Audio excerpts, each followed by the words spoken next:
Ayaw paghimog balay aron ikay mo puyo. Paghimog balay aron imong paabangan. Mo ni usa sa una dawat na comment. Ako lang pangitaw ng comment niya kung mabutang diri nakita nako. So kung naghimo kag balay nga dili ikay mo puyo kay imong paabangan, magabang ka sa laing bay. Kita atong nadunggan mga seminars or kana asa na nakadunggan na yes ang kana kanang seminar ka no wa ba kana siya nagpuyo siyang balay or basin kanang nagseminar nagabang na siya kanya nangamong na siya na ayaw paghimog balay aron imong puyan.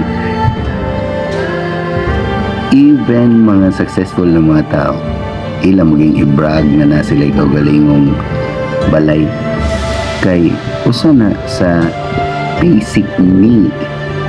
Alam mo, basic need, no? Food, shelter, and clothing. Kung di ka, muwa kay balay ako mag-abang ka, makadugayan, kung di nakakabayad, ma-homeless ka. Ang rason aron kung live comfortable ka o dili comfortable ka, basic needs lagi na.